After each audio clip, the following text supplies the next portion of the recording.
Meeting is live.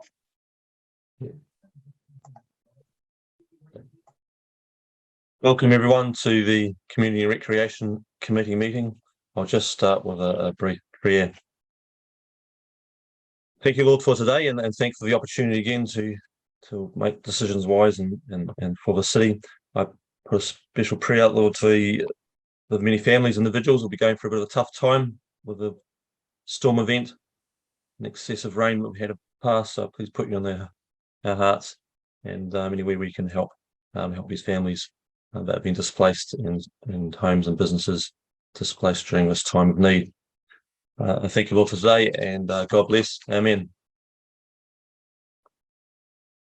So housekeeping, the agenda as we've got here, we had a couple of items that dropped off. There's no public forum today. We'll go straight to the youth. Got a presentation by the Youth Council. So welcome, we've got Ruth, and I'm missing, is there one other? Sorry, I can see on the screen, I see Ruth Buckland. Yep, welcome, Evie's Ruth. Here as well. Sorry? Evie, well done, Evelyn. Here. Very good. Evelyn, is that correct Yeah. pronunciation? Yeah. Cool. Welcome. Hey, I'll hand it over to you guys. You've got a Youth Council update. Is that correct? Yeah. So there's just a couple of notes we had on the main things that we've been working on. So firstly, we have the Rockquest Award. So after the Rockquest heats, we wanted to give out an award just to increase our publicity and just be able to connect with the youth in Nelson. So that was originally going to be a crowd participation one that we handed out at the finals, but the finals didn't happen in person, so we weren't able to do that award. So instead we did a Passion of Performer award. So we're just waiting for all the videos of the performances to come in before we give out that award. And then we also have the Youth Lane event that we're working on. So that was in place of the 4 Lanes event that was happening last year. But so instead we're just going to do our own youth event at the Trafalgar Centre on the 10th of September. And so that'll just be a free event for youth where they can just come along and connect. And it'll also be an opportunity for some of the Rockquest bands and stuff to play again. We've also worked on the Pride decals with a number of community groups. So the idea we originally had was the Rainbow Crossing, which changed to Pride decals after a member of the limited vision community came forward and said it was a safety hazard to have like the different colours for them. And so now it turned into a community art project, which 2 artists would get their art put on one or both of the bike stands in Nelson. Members from the Art Council, Youth Council, Q Youth and an iwi representative chose the art which they felt was most suitable. As of yesterday, the 2 submissions from River Day and Emily Narbis are going to be put on the bike sheds. And then we're also currently working on the art festival, which we're going to be running as Youth Council. We're going to be running a youth zone called Tune Up on the 20th of October from 9 till 5 p.m. The zone will be in Kirby Lane and will include a stage for Rockquest winners and some speakers who Youth Council will select. Along with the stage, we're going to have some light boxes where art will be displayed, and then masks which are collected from schools and community groups. And that's in place of the Mask Carnival.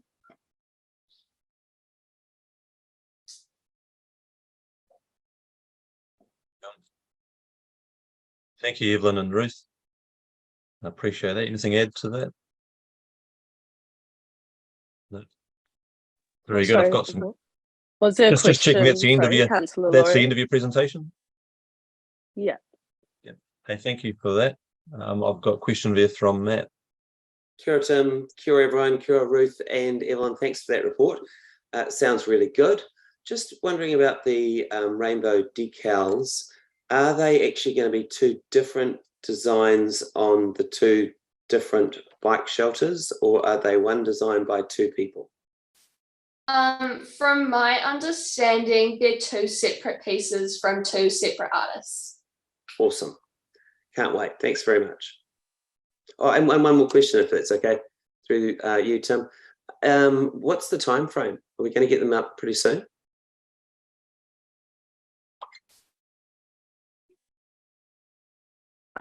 Yeah, I think from my understanding, the artists and stuff have been selected and the art's just about been selected as well. So I think, yeah, it should be happening fairly soon. Everyone's frozen at my end, which probably means it's a problem at my end. Yeah, your screen's frozen, Matt, but you can still hear you loud and clear. Hi. Very good. Hi. Sorry, Ruth, I missed that answer. I was just saying through the chair that all the art and stuff's been selected as far as I understand, and so the art should be going up really soon. Great. Thanks very much. Cool. Hey, thank you for that. Hey, I'll just double check for apologies. I'll skip back to apologies here. I've got an apology from the Mayor and an apology from Tom Alisana and Judine. Councillor mentioned that you may have to pop out at some stage here.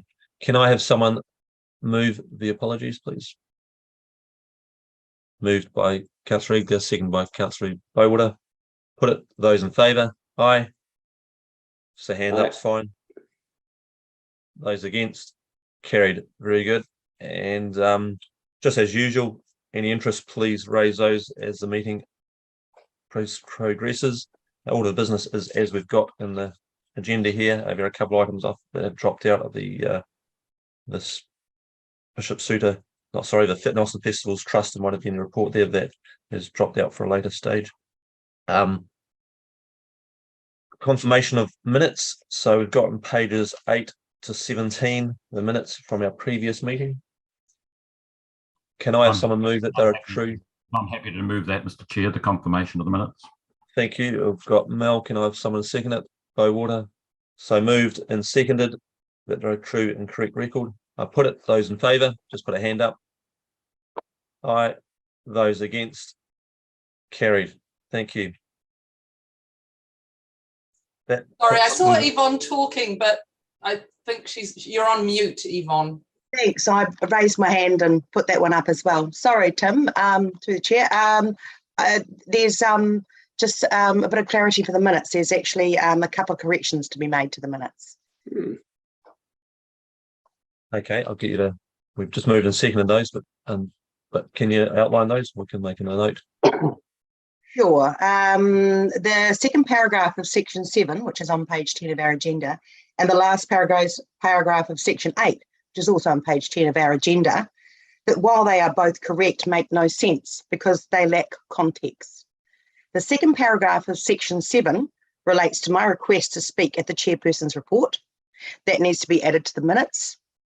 The last paragraph of section 8 relates to my second request to speak once we reconvened at 10:49 a.m. That needs to be added to the minutes also. And there's no context because of the two omissions.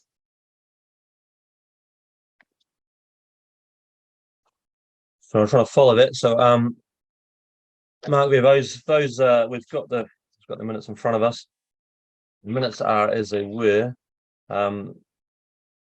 You want those recorded in the minutes?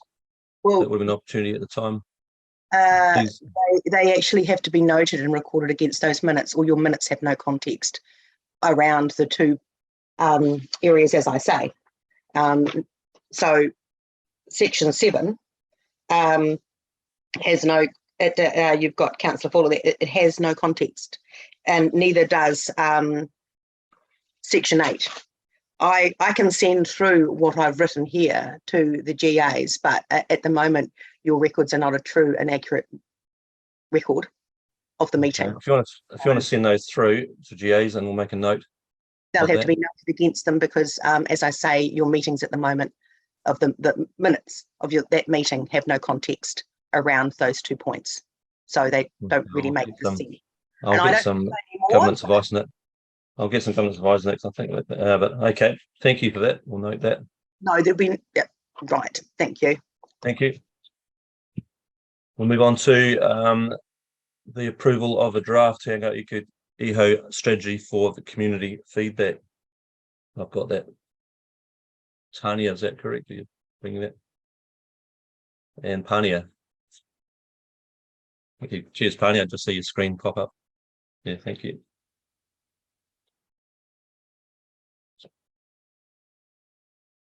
So that's on pages 18 to 54. Thank you. And over to Pania. Kia ora tātou. I think we're just waiting for Johnny O'Donnell to join us. Very good. I'm in. Kia ora tātou. He's joining us. Cool. Just have a screen just pop up. That's great. Very good. Kia ora tātou. Ko Pania tōku ingoa. Ko au te kaihautu o te kaunihi rao whakatū. So for those of you probably not in the room who don't know me, my name is Pania Lee and I'm the Kaihautu Manager Māori Partnerships. Firstly, I just wanted to acknowledge all of the whānau who are affected by the flooding and all of the support services who give their time to support others at a time of crisis. And Nelsonians are very good at rolling up their sleeves and getting stuck in and helping others. So that makes me really proud to be a Nelsonian.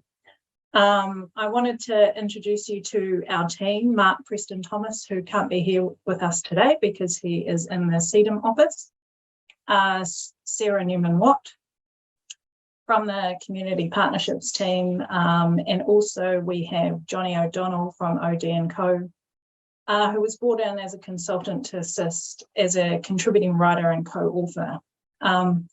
So I'll provide a background to you on Taonga Tuku Iho and the engagement process, and Johnny will discuss the content of Taonga Tuku Iho framework, and Sarah will provide an overview of the next steps with the establishment of a steering group to adopt a 3-year action plan working collaboratively with community partners.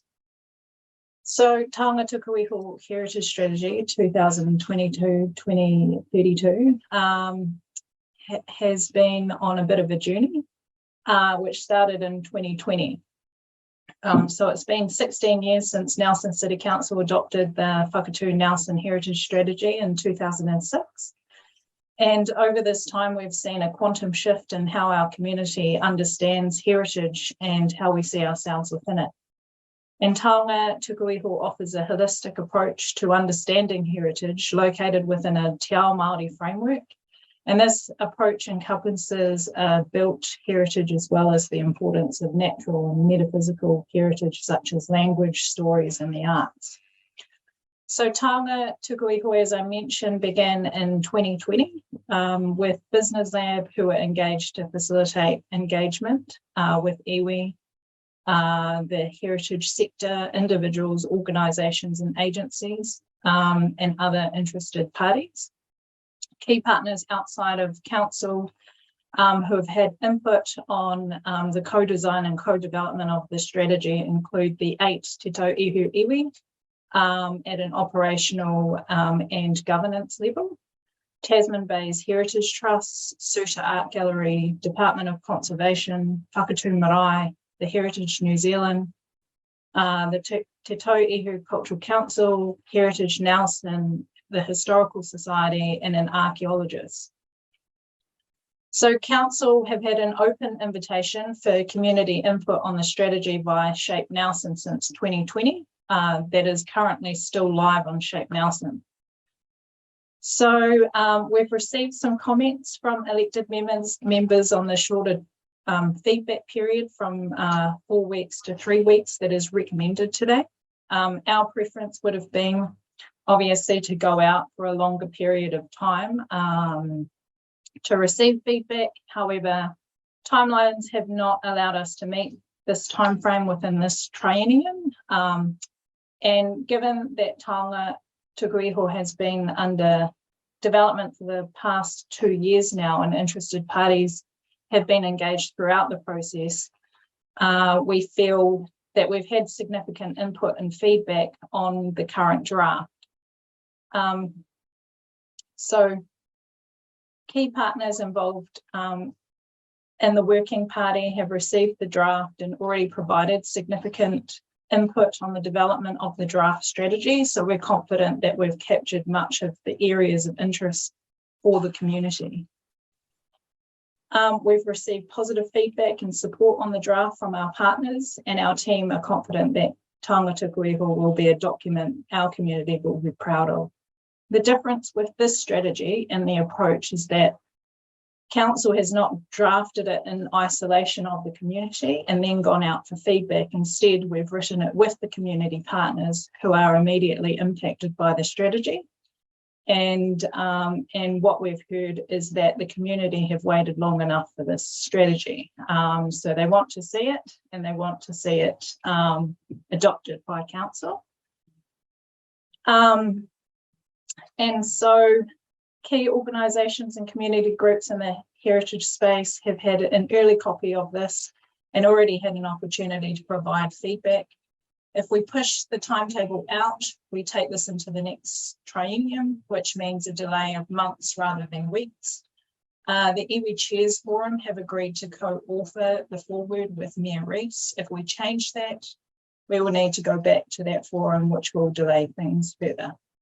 So that's my brief summary of the background and the engagement process to date. So I'll just hand it over to Johnny. Tēnā koe pānea, and tēnā tātou katoa, kamhi ake ki a koutou rungitahotanga o tēnei wā.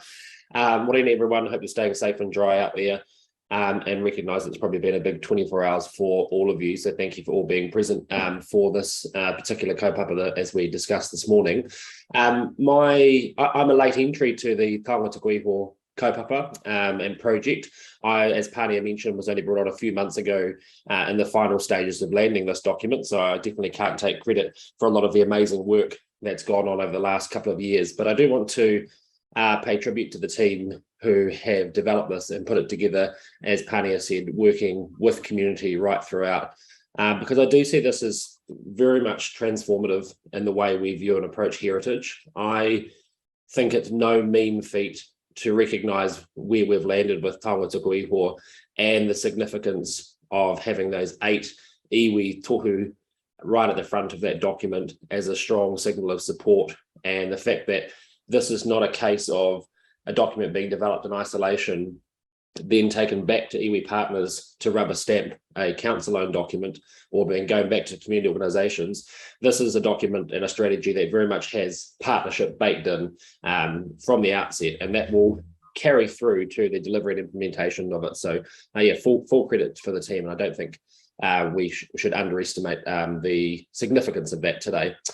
I see it as representing a huge shift. If you look at the previous, now quite dated heritage strategy, we could be forgiven for describing it as a quantum leap.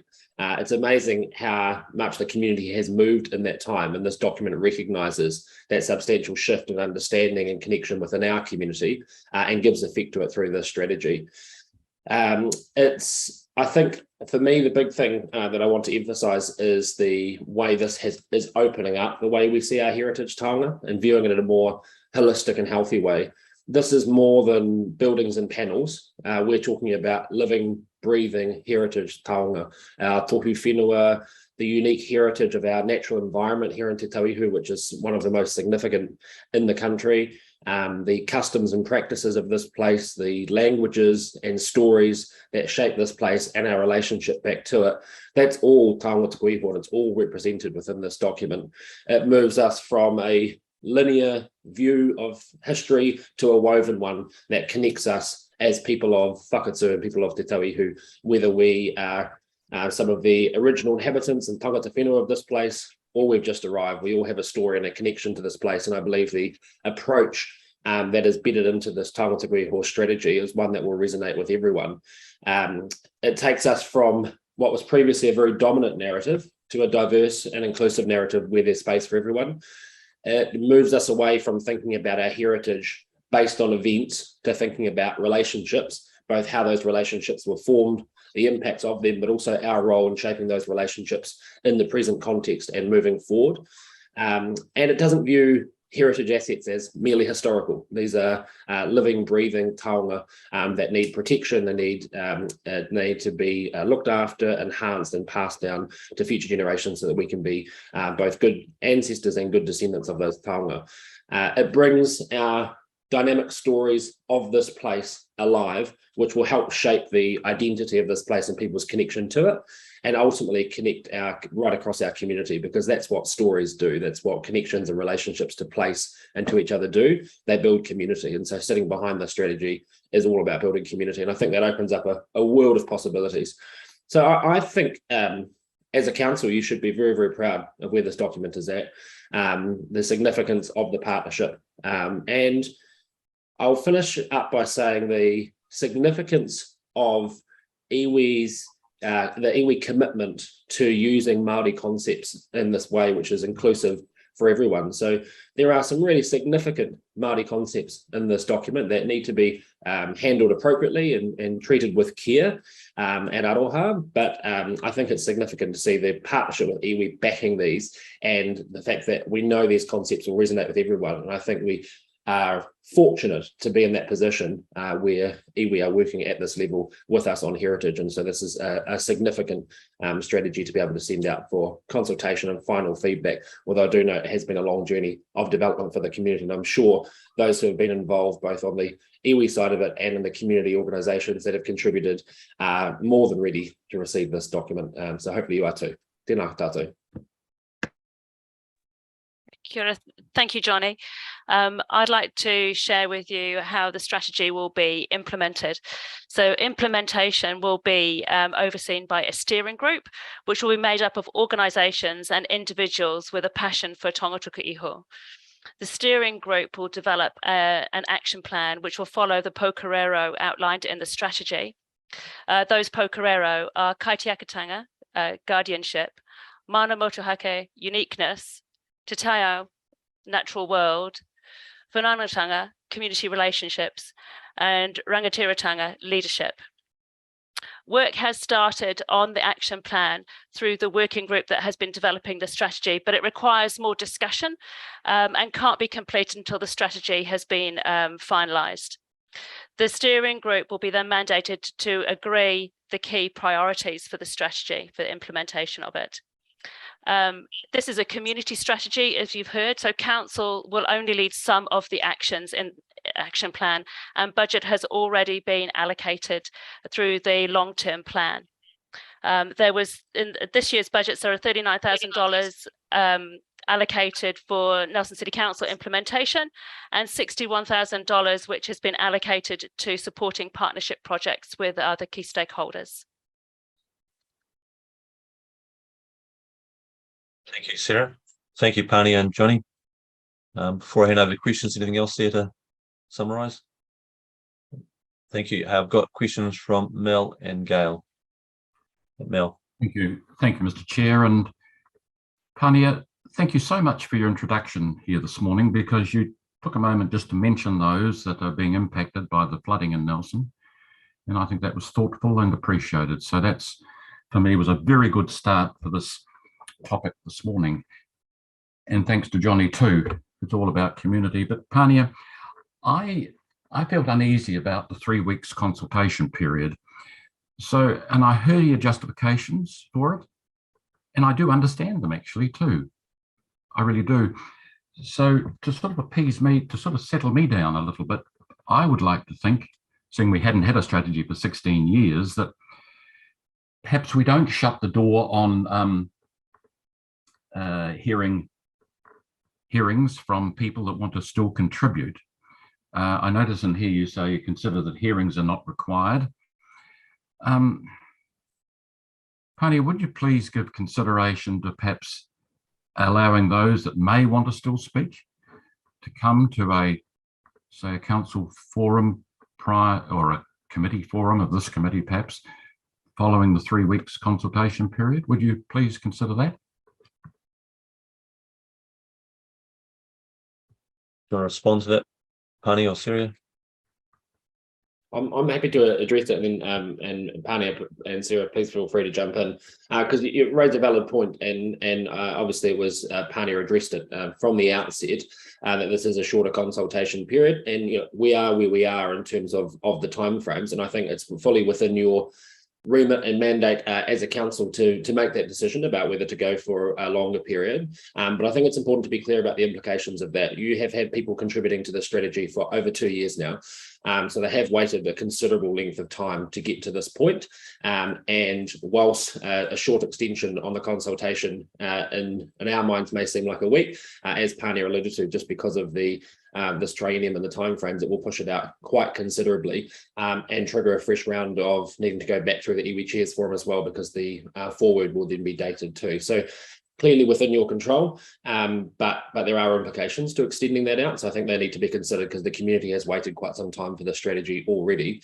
And I just note from our experience together over the last few months with both the arts and creativity strategy, and now here with Tangata Kuiho, is perhaps a maturing approach to how engagement is done. You know, this has not been a linear process of writing a strategy from council, putting it out to community for consultation and feedback. This has really been designed and written with community engaged right throughout.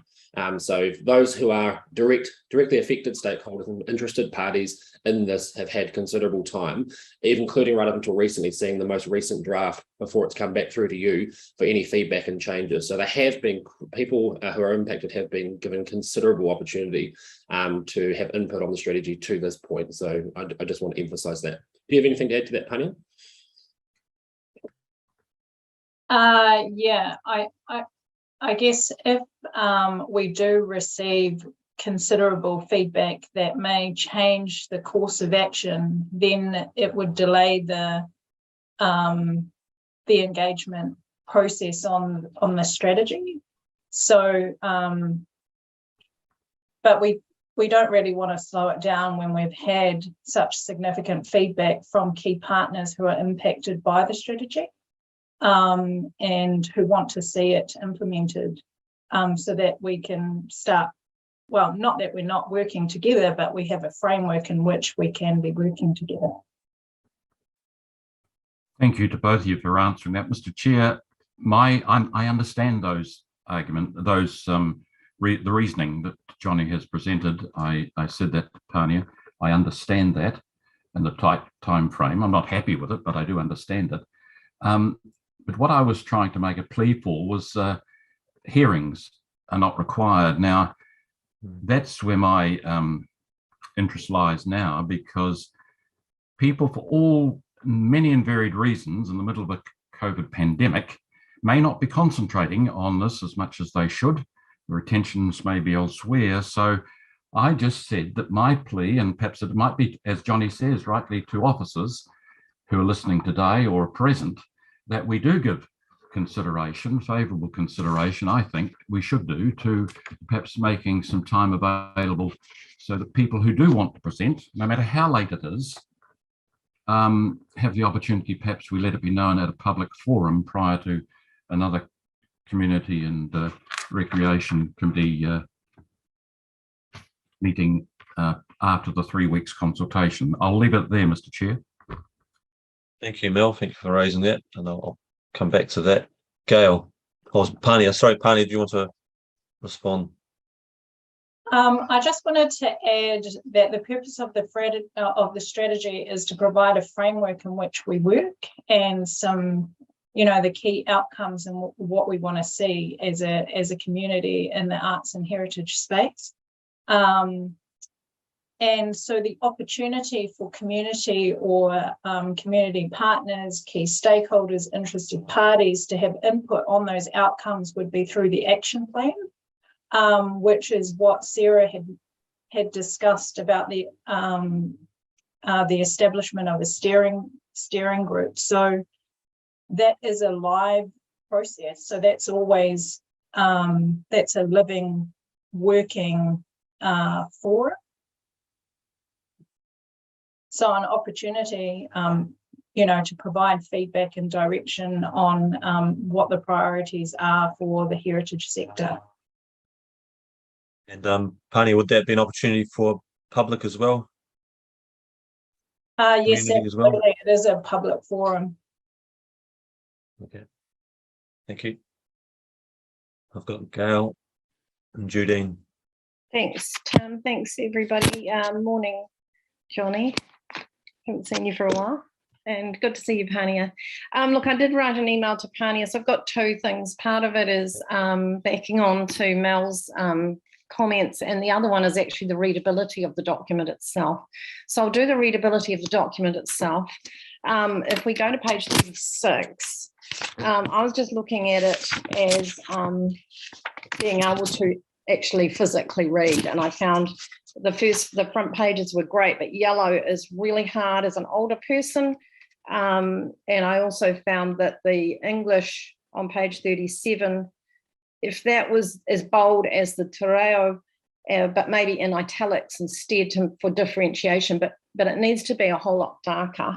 I don't know whether it's better on digital or not. I'm looking at it, a hard copy, it may be fine on digital, but just generally the font of that could be a bit bigger. And that was probably all on that. I think the photos are great, the layout's great. It's just readability that I was looking at and just being able to understand and relate to. So I'll just leave that with you for the design. And then going back to Mel's comment, look, I'm just looking at the people that were in the pre-engagement, and yes, it has been a long time. So I don't want to, I thought that 3 weeks is probably a bit short too. However, if we can identify some groups that maybe weren't involved and then reach out to them separately, that may take care of the issue. If you actually go and ask them to have a look, because what I was thinking of was like the heritage houses. Did we talk to the people that run those and tell their stories? Did we ask them how that fits, how this will work for them? Because this is really a mechanism for them to input. But did we talk to them? Did we talk to Multicultural Council? Were those people involved with this? So perhaps I could just tackle design first, and Sure. then switch back to the consultation discussion. So I think the questions and issues you've raised around accessibility and readability are quite valid.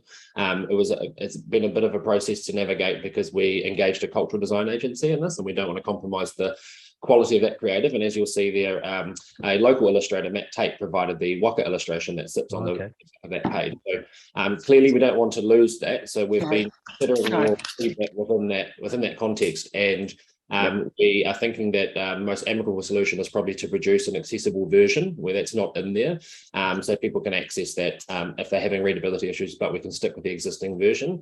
To the latter point you made around the fonts and the bolding of the English text, that's not a problem. It's something that's an amendment that can be made to the final.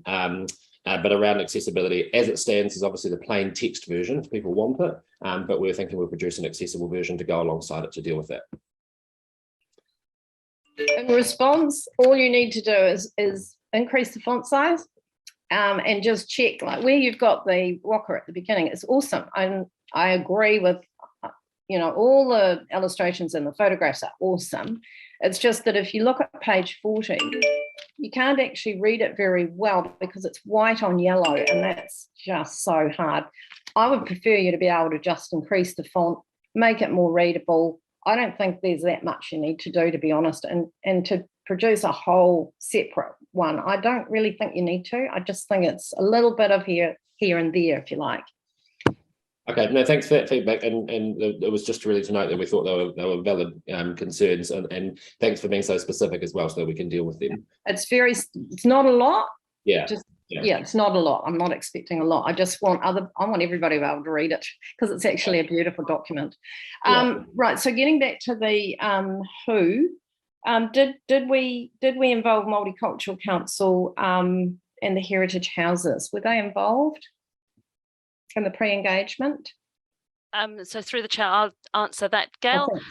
So everybody was given an opportunity to be involved, although we would agree there hasn't been as much engagement through Multicultural Council, and we are planning to arrange a meeting with them during the feedback period to make sure that to go through the strategy with them and make sure that they have had an opportunity to provide feedback. And when you say the heritage houses, are you talking about the the private property owners, or are you talking about our heritage facilities? Our heritage facilities. So yeah, they've all been involved.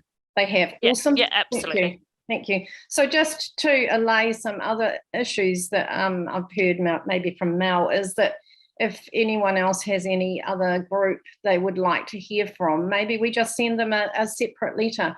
I'm just, and then that covers off the shortness of the turnaround, because I think you probably do want to get it out.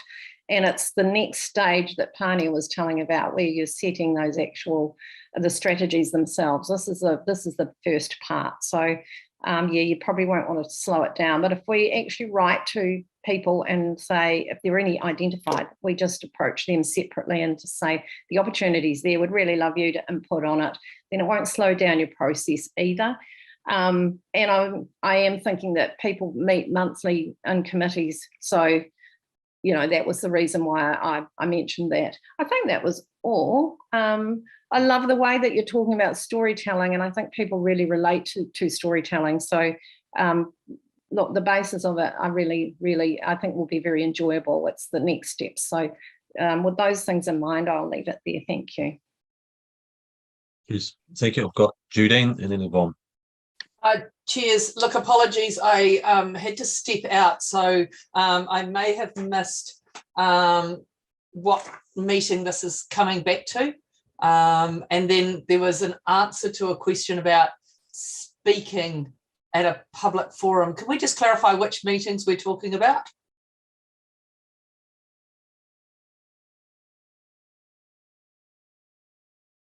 Can someone respond to that?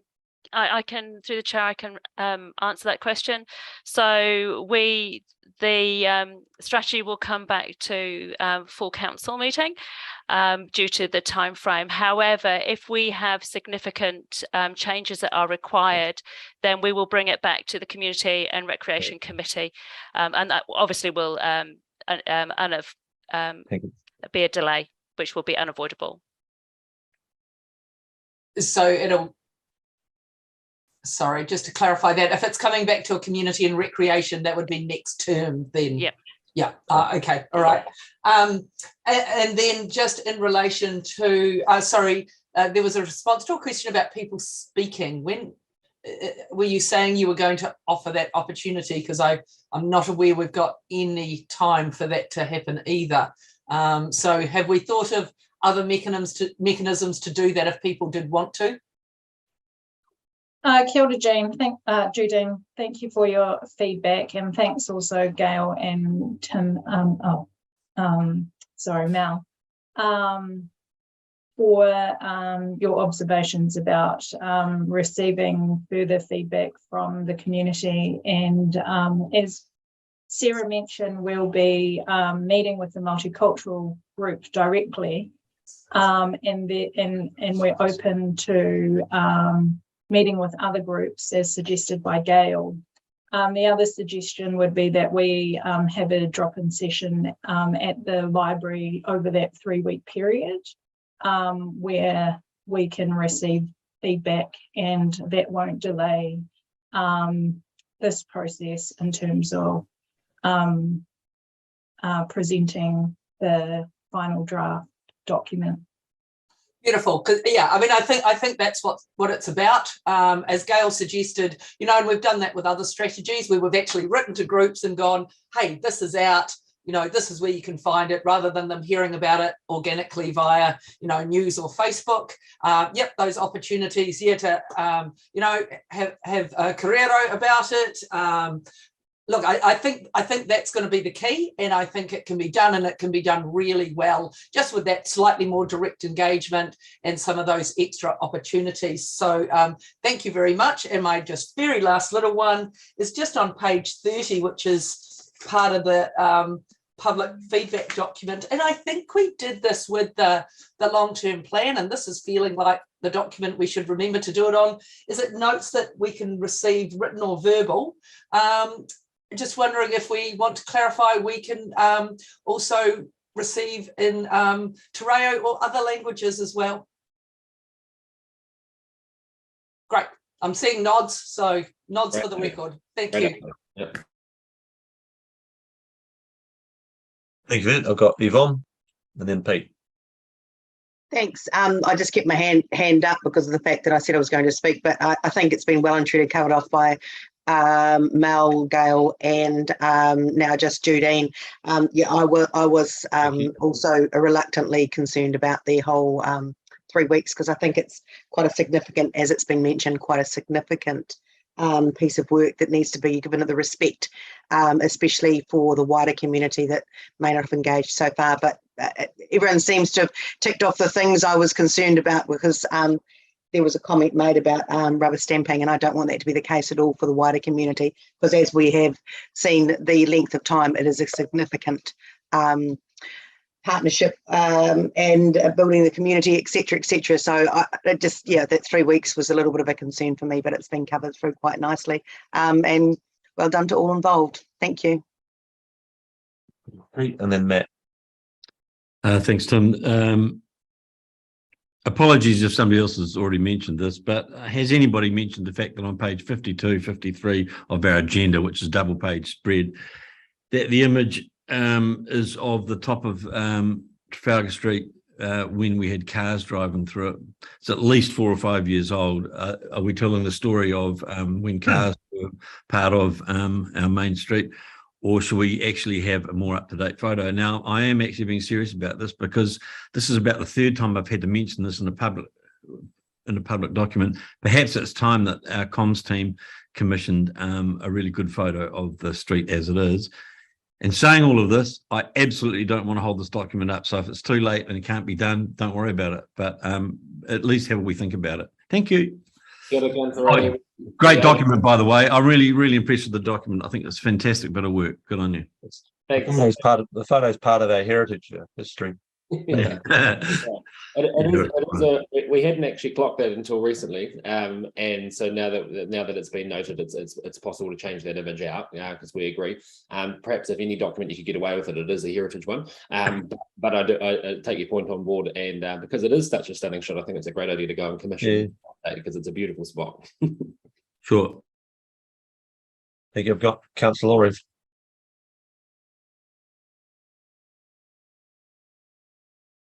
While waiting for Matt, Judine, did you have a follow-up question? Your hand's still up.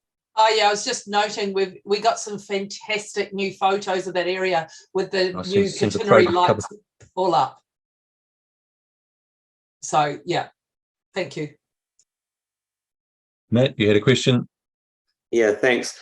Fantastic work, everyone. Thank you very much.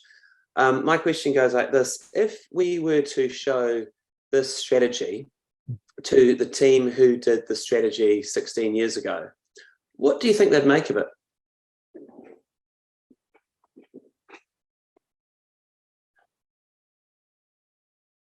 Anyone? I can take that one on board, although I clearly wasn't involved. But I think we had a similar time frame. I think it was 12 years for the art strategy, and if our experience, there's any parallels to this one, then the stakeholders directly involved and contributed to that piece of work will feel a sense of relief that the way our approach and the way community is already delivering in the space has evolved so much over that time that we finally have a strategy that's up to date and relevant. That would be my thoughts. Sarah, you got any thoughts? I would just agree with what Johnny has said. I wasn't involved either, but I do know a couple of people who were involved back at that time, and they're fully supportive of the new document that's been drafted. Right. Do you think, through the chair, do you think they'd look at it and think, wow, our understanding of what is heritage has changed? Yeah, I think it's grown and evolved. And one of the key themes that came through all the public feedback was the lack of diversity in our storytelling, and the absence of Māori stories from our the heritage that we recognise in Whakatū, and that was something that everybody was very keen to see rectified. And I think that this document goes a long way to putting the framework in place for us to be able to do that. as well as for other communities who aren't represented at the moment. Just to build on that as well, I think there is a sense here for some communities, and particularly for, I think, Māori communities, this is council catching up. This is not, and this is how a lot of communities have been approaching heritage and taonga for some time. This just brings it into a context that is relevant, current, and inclusive. But for Māori communities looking through this framework, this is nothing new. This is just recognition of the approach that's always been there. Great stuff. Thanks very much. Thank you for that. Check no other questions. Thank you, team. Thank you, Pania, Sarah, and Johnny, and others. It's great to see this underway. It's a bit like the arts strategy. It's been some time coming. When you talk about the changes that happened, I think it's not so much a change. Well, it is a big change, but it's the way we're doing it. A bit like the arts strategy, in sense of rather than council directing it, and I won't say narrating might be a strong word, but underpinning it. It's more, this is a community underpinning it. Obviously, we're getting it kick-started. We're facilitating the hey, let's get on with this. But this is a situation, a bit like the arts, where the community are narrating, the community writing it for us, and the community inputting it on that. And I think the other change with this is also less, not just the physical heritage, but the narrated heritage. So what I'm hearing clear is this is, and it's something, I know myself, as you get older, you wish you'd spoken to your parents, you wish you'd spoken to your grandparents, your great aunts, things you'd have questions now about, and you go seeking and looking for those where they're written down, and they're often not. So this is a chance for the spoken history to be passed down and added, and rather than council directing it, the community directing it. So in one sense, a bit like the arts, in one sense, I think Shivers has taken a bit out of our control, but it's not our document. It's a community document, and have different perceptions, etc. So in that sense, I don't think it's stepping away from a previous heritage. It's adding to it, and it's adding that storytelling, which is often more than just. And I love the physical history and heritage, but this is adding to it. So you've got the stories behind it. I don't know if that sort of sums it up in that sense, and it is a living document. So I very much hear and had the same concerns about the shortness of the 3 weeks, etc. But I request people just to keep it a living document. There will be action plans, etc. Please keep feeding into that, and we just make sure that we don't leave out the community. I know we've got the community and the stakeholders very much involved, but the public, I know, have had busy time over the year and 2 years. If we can, in our communications, make it very clear that, please, community, which is individuals, have got a lot to add if they can add to that. And I'd like to think as we go down during a term, if there's stuff that still can be added, we can just keep shaping this document. Thank you. What I'll do here is we've got in front of us here the recommendations, as you've got on page 18 and 19. I see if there's, I'm not sure if anyone's got any debate or anything to add to that. Or is someone happy to move in second what we've got? I'm happy to second if Trudy Brand wants to move. Okay, now Trudy, have you got a question there, was it, or are you wanting to move? Oh no, I was happy to move, and the work that's gone into that, and the fact it's a living document, and is a great way to kick it out to our community, and quite excited for that to happen. So yeah, I'm happy to move. Thank you. So I've got moved by Councillor Brand, seconded by Councillor Courtney. Any debate? Got Judine? Just got a minor correction. Resolution 4 says approves the consultation approach set out in paragraphs 5.18 to 5.22. I believe that should read 5.19 to 5.24 or 5.22. Just, No, I mean, it's a resolution, so it does need to be correct. Yep, no, thank you for spotting that. I'm just trying to, someone help me there if that's what does need to be changed. So. I mean, because 5.18 is about budget allocation. It's not okay. Consultation. Very good. I'm happy with that. I'm not looking at straight in front of me. Would that be correct? This is a different numbering from. I'll take that as correct. Yep. So can we change that? Does it, Mark? Is it 5.18, change it to 5.19, and the 5.22, change it to 5.24? Certainly, Mr. Chair. Thank you for that, Judy. No worries. Okay, so we've had it moved and seconded. Any debate? No. I'll put it, and once again, either a tick, or if you're easier to put a hand up, I can see people in front of my screen here. So I'll put it, those in favour, aye. Let's have a look across the screens. I've got everyone there. Those against, I'm pretty sure that's unanimous. And those against, carried. Very good. Thank you for that. Go on to the next item. Or would you guys like a bit of a 5-minute break? We'll go straight on to the next item. I'm getting a few nods here for a break. Should we make it a I'll go 5 or 10. Okay, 5-minute break it is. Pop back in 5 minutes. Thank you. Cheers. I've got Pania. Sorry, Pania. Pania's just saying goodbye. Gail, wasn't it? Just heard a voice. No, all good. I just wondered whether we can, for the next item, I couldn't find the list of the funding that was approved from the Community Investment Fund group. It's not in the minutes. I just thought I'd raise it before you have a break in case it should have been there, and or whether it was somewhere else. Andrew might be able to help me there. Did you catch that, Andrew? Yeah, through the chair, I did hear that. I'll see if I can find out in the break. Thank you. Cheers. Very good. Yep. Thank you. So I could have everybody online, and we've got our next item. I'll just wait to give everyone an opportunity to pop on.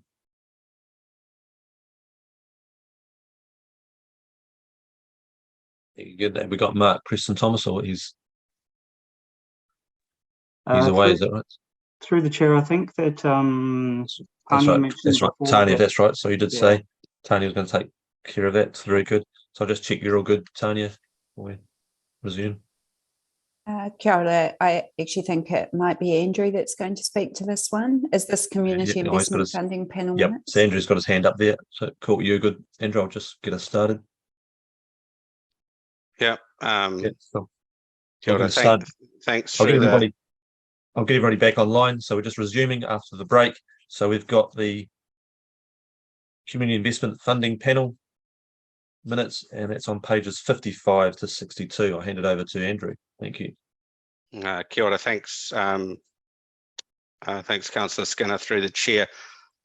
So in the terms of reference for the Community Investment Funding Panel, which is chaired by me, and if I'm not there, Mr. Preston Thomas will chair in my place, and you'll see from the minutes that both of these meetings I haven't been able to attend. Terms of reference for the Community Investment Panel requires that the minutes of those meetings are received by Community and Recreation Committee, so this is implementing that process. Councillor Noonan, just before the break, asked a question about whether there's a list of applications and grants provided as part of this. So while that is provided in the report as a recommendation, report to the Community Investment Fund as a recommendation from staff, it's only the minutes that come to this meeting. That said, I've got no problem at all, of course, sharing the spreadsheet with elected members by email after this meeting, if that would be of interest and helpful. Thank you. Gail. Thanks, and thanks, Andrew. We do usually see the grants that are given because we've always had those. So were they provided earlier, or did we just see what the committee were looking at? Thanks, through the chair. I actually can't answer that, Councillor Noonan. I'm sorry. If that's been standard practice in the past, I don't believe it's part of the terms of reference that we have at this point. But if that is something that is expected, there's absolutely no reason why we couldn't do that. Yeah, thanks. It is public money, and that's the reason why we usually have them publicised.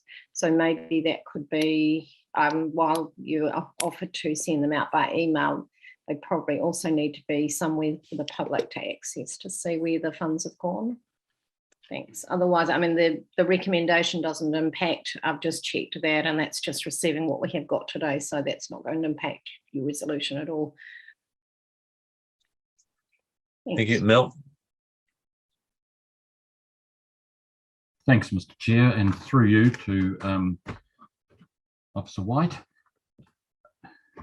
I notice here in the minutes, Andrew, that it makes reference to declining rounds, and it goes on to say insufficient funding available to fully fund all suitable applications. So I'm curious, I would like to know what the policy is of the funding panel in respect of allocation of funds. Do you strive to or endeavour to fully fund a project, or is that the main focus, or do you partially fund a greater number? Thanks, Councillor Courtney, and through the chair. It's a really good question, and it actually gets to the heart of the reason I think why we have a panel that is primarily made up of community representatives. So this is always the challenge around community funding and grants, no matter what the organisation is that's making them. The demand out there is always significantly higher than the funds available. And there's so much really good work going on around the community where we would like to be able to support it all. The staff who report to the panel and the panel itself spends a lot of time analysing the applications that come in, and it doesn't have a strict policy about whether things are fully funded or more are partially funded. It's more about looking at the application, the organisation, whether there's room to influence sharing of activities between organisations to get best value from the funding. So trying to find the best way for council to allocate those funds based on needs. So sometimes organisations will be fully funded to their application, sometimes they won't, and unfortunately sometimes they won't get anything. And that is really the responsibility that's on the panel to do that really good assessment to make sure that the Community Investment Fund achieves the greatest benefits that it can. Thank you for that. Thank you, Mr. Chair. Thank you. Anymore, just bring my screen back up on here. Thank you for that. Any other questions? I've got Brian. Yeah, thanks, Tim, through you. Just looking through these minutes, it just seems to be the matter or the subject matter of the meetings were the small grants funding. So I'm assuming this is I don't use the word surplus, but that's the amount that's left over from the multi-year grant. So I'm assuming that the minutes didn't. There's been no discussion, or it wasn't a matter of the business of the meetings to deal with the multi-year grants. I know that was one of the issues that cropped up, was the short-term funding. So there was a commitment made to fund various organisations and providers over multi-years, but this is just dealing with the leftover, I suppose. Thanks, Councillor McGurk. I think I know what the question is there through you, Mr. Chair. So it's I wouldn't describe it as leftovers. No, that's probably a poor choice of word. No, that's okay. Unallocated. So that was one of the improvements I think that was made when we put together the new terms of reference for the new Community Investment Fund, which was a more focused investment, a set of investment priorities, as you'll recall from last year, and And one of the improvements that we made was that there was actually a specific allocation in terms of percentage for strategic grants, which are those multi-year grants, largely in what you were talking about, Councillor McGurk, and also a percentage that was applied to small grants, because we realised that there was a need for both, and that neither was subservient to the other. So it was really reflection of the types of organisations that we're working with, and an effort to be as responsive as we possibly could be, so that those that were making applications for strategic funding could be supported, and also those that had short-term needs could also be supported. Yep. Thanks, appreciate the clarity. Thank you for that. No other questions? And nothing else here. Changing that, I see there's, sorry. Through the chair, sorry. We'll just need to, before we put the motion, the second recommendation has that we receive the confirmed minutes of the 7th of June. The third recommendation is that we receive the unconfirmed minutes of the 7th of June. Okay, so how we got there? We got receiving. So okay. If it helps, I can just pop it up on screen for a moment.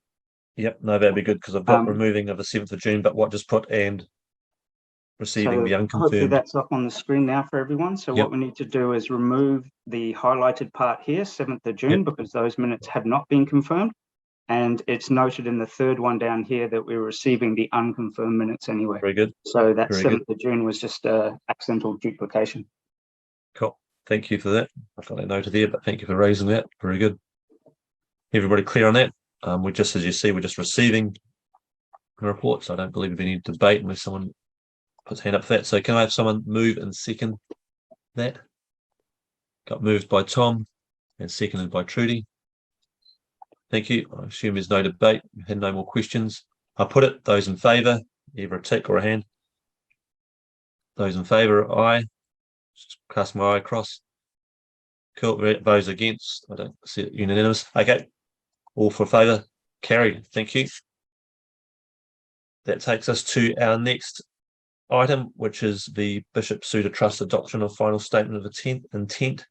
I'll just check with Tanya. We've got Julie Catchpole and Ruth Roebuck attending for that. I'll just check if they're all going to be online. Oh, yes, they aren't. Is that correct? Kia ora koutou. No, they're not going to be with us today. Julie is currently mopping out the basement, so they definitely have some weather challenges at the building there, and I think staff and collections are the priority for them right now. As they are for some of our other cultural organisations. Yeah, our hearts go out. I'll touch base with her after this meeting. Thank you for that, Tanya. Appreciate it here. I'll let you take. Sorry, I can just say if there are any specific questions or feedback, I'm really happy to take that back and report that back, whether that's by an email or whatever. But generally, I think the response to the queries that have been put previously are quite sufficient. They're quite detailed, and they've really thought through how they were going to respond to the issues that this committee raised earlier. Thank you for that. So we've got the report in front of us here. It's pages 112. No one's there. People got those in front of them. Any questions? No. Very good. So we've got receiving the report and noting the delivery and approving the final statement of intent. Very good. Can I have someone move or second unless there's any questions? Very good. Can I have someone move it? Is that Trudy? Is that to move? Can I have someone second? Councillor Rainey, is that a question or hand up? No, seconding it? Cool, thank you. So I've had it moved by Councillor Brand and seconded by Councillor Rainey. I've put it. Those in favour, aye, either a hand or a tick, I'm happy with. Just cast my eye across the screens. Very good. Those against, either across or put a hand up against. Yvonne, have you, will you chance to vote there? Okay. Mr. Chair, I didn't. I'm still looking through because I think I have a question about succession planning, and I don't think that's quite covered So I was just refreshing my mind. I can see that Tanya is nodding. Maybe she could have some commentary on the succession planning for us. But it's probably maybe too late by now. But I think we've just voted. But if you were able to put it before, but I just see we've moved it and seconded it and voted, and it's been carried. But if you want to respond to a question, Tanya, I'm happy to. Through the chair, yes, I can respond to that. The committee have, the board have definitely thought closely about succession planning and have been working towards both an improved rotation and their succession plans for the future. You may recall maybe in about a year ago that Stephen Green was appointed as a new role on the committee, and that we're expecting the current chair to be standing down in the future, and that Stephen Green has had a good time, and he has a lot of background experience as well, but he's had a good time to understand the organisation, and we're expecting that he's likely to become chair in future. So that's an important part of the succession plan, and I think that rotation's an important part as well, having that in a much better place than it was, where we have only some of the trustees restanding each time. It's very helpful. Thank you. Thanks, Tim, for allowing me. It was just niggling on my mind, and what actually it was helpful. So in hindsight, I support the recommendation. Thank you for that. So cheers that. So we've had it. Thank you for that. Thank you for the response there. And just to clarify for our governance staff, it's been moved and seconded, and it's been voted and carried. Thank you. Cheers. So that's all I've got. That's all for our public, I believe. Going into confidential, just check I haven't missed anything there, Mark or Andrew or Tanya. So very good. So can I have someone move us into confidential? Moved by Councillor Nunes, seconded by Councillor McGurk. Put it, those in favour. Going confidential. Just put a hand up. Very good. Those against, carried. We'll move into confidential. If we just give a moment for the governance staff to make that change over, and in the meantime, if you can just make sure that you are in a confidential environment, but I'll just give a moment for us to change over on our Zoom. So just stay online, guys. Thank you. Through the chair, the youth councillors will also need to leave the meeting at this stage. Thank you. So thank you very much, both youth councillors there. Thank you, Evelyn and Ruth. Very good. Just give them a moment.